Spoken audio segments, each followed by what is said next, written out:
YouTube, Brian Phillips here. Airbus A380.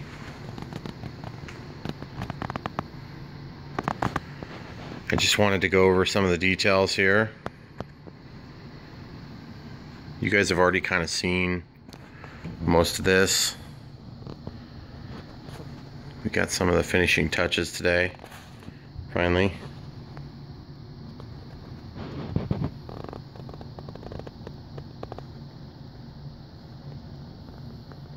That's kind of a personal view right there.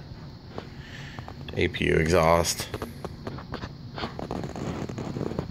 Trying to keep things as scale as we can, given the limitations of the airframe, the size.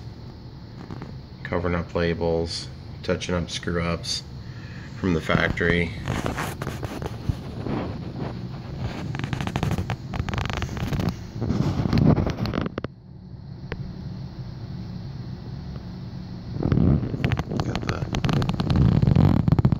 Fixed landing gear, which, I'll be honest, I'd really far prefer have retracts. But you know how that goes. Only so much you can do. Got the rudder servo here. It's hard to even make it out standing this far away. You can see how the paint is wrapped up inside of there. That basically just helps to sell it from certain angles. The angles that you're most likely to see it from, of course, are the ones we're going to worry about. And when you get off angle, you can kind of tell. You got numbers like this. Covered up the airliner. Similar to the Rolls-Royce logo, whatever that is, on each of them. Rolls-Royce logos, strakes, vortex generators for the climb outs and stuff. I didn't do a decal on here because I'm pretty sure it's just going to get pulled off. Pay no attention to this. Of course, we got the scale looking antennas.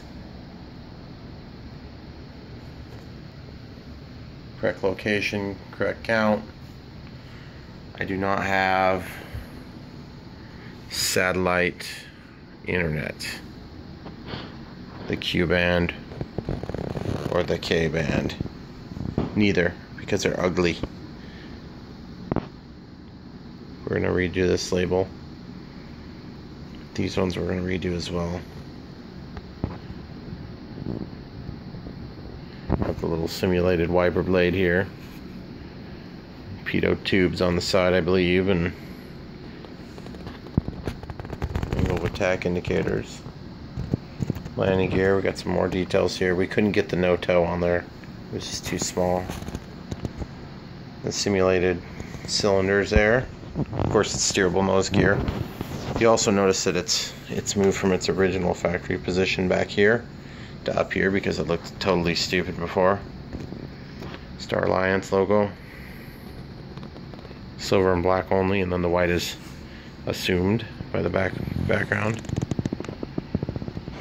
And just look how much better the scale lines look when you got the canopy in a more proper relationship.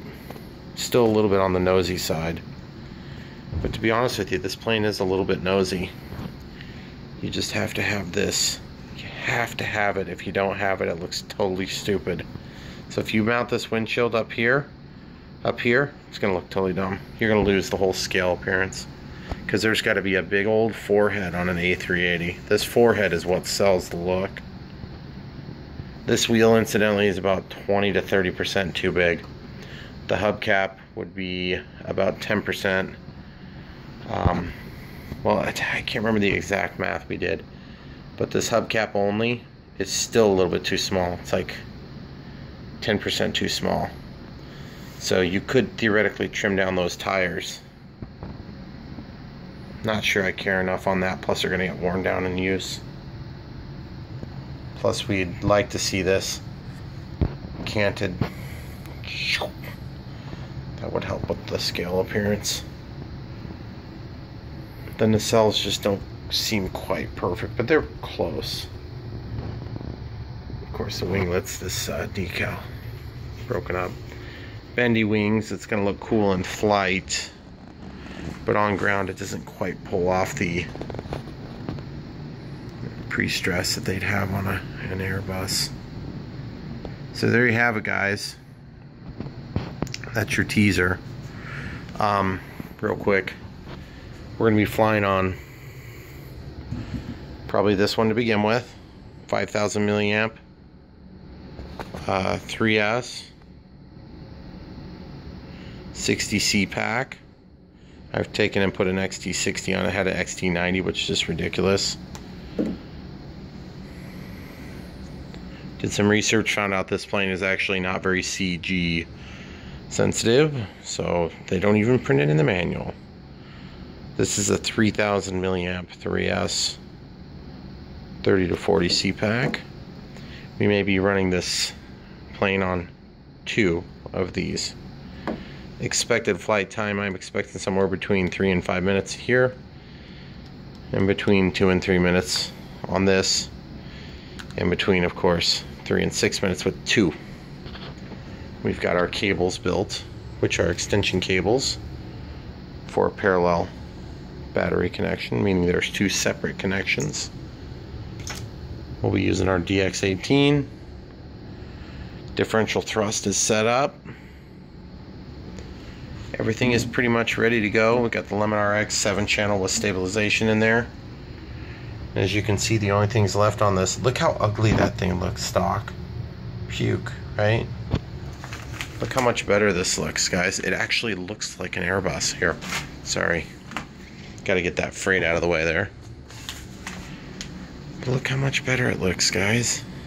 That's what it's supposed to look like. That's what yours can look like, too. All you have to do is dedicate 1 week of your free time. The entire week. Provided you stay up till, oh well, I guess that's 5 a.m. Okay, well, that's pretty late. Don't worry, guys. It's not like it's daylight savings time weekend. Oh wait, yes it is. That means we have a 47-hour weekend. So these are the things that are left. Balance EDFs, battery tray, which I've already adjusted, and then vent holes. Vent holes are going to be pretty exciting on this, because there's structure where you don't want structure for vents. So we'll see how it goes. But guys, what a cool looking thing. I did not believe it was going to end up looking this good, and I've seen it. It flies decent. I think it's going to be a keeper. I hope you're here. Hope you enjoy the maiden with us. With as much time as we got on this, it's possible there could be minor heart attacks going on. Either way, come back for more. Check the links below. If you're going to buy it anyway, buy it and help support our channel. We appreciate it very much in advance. Give us a like and a subscribe. And click the bell for notifications if you'd like to be updated when we send these things out. And we do it often, especially when we're in the midst of a build. Also in the description we have a list of all the videos pertinent to a particular series, so you don't have to go searching through the playlist, although you can do that too. Thanks for watching.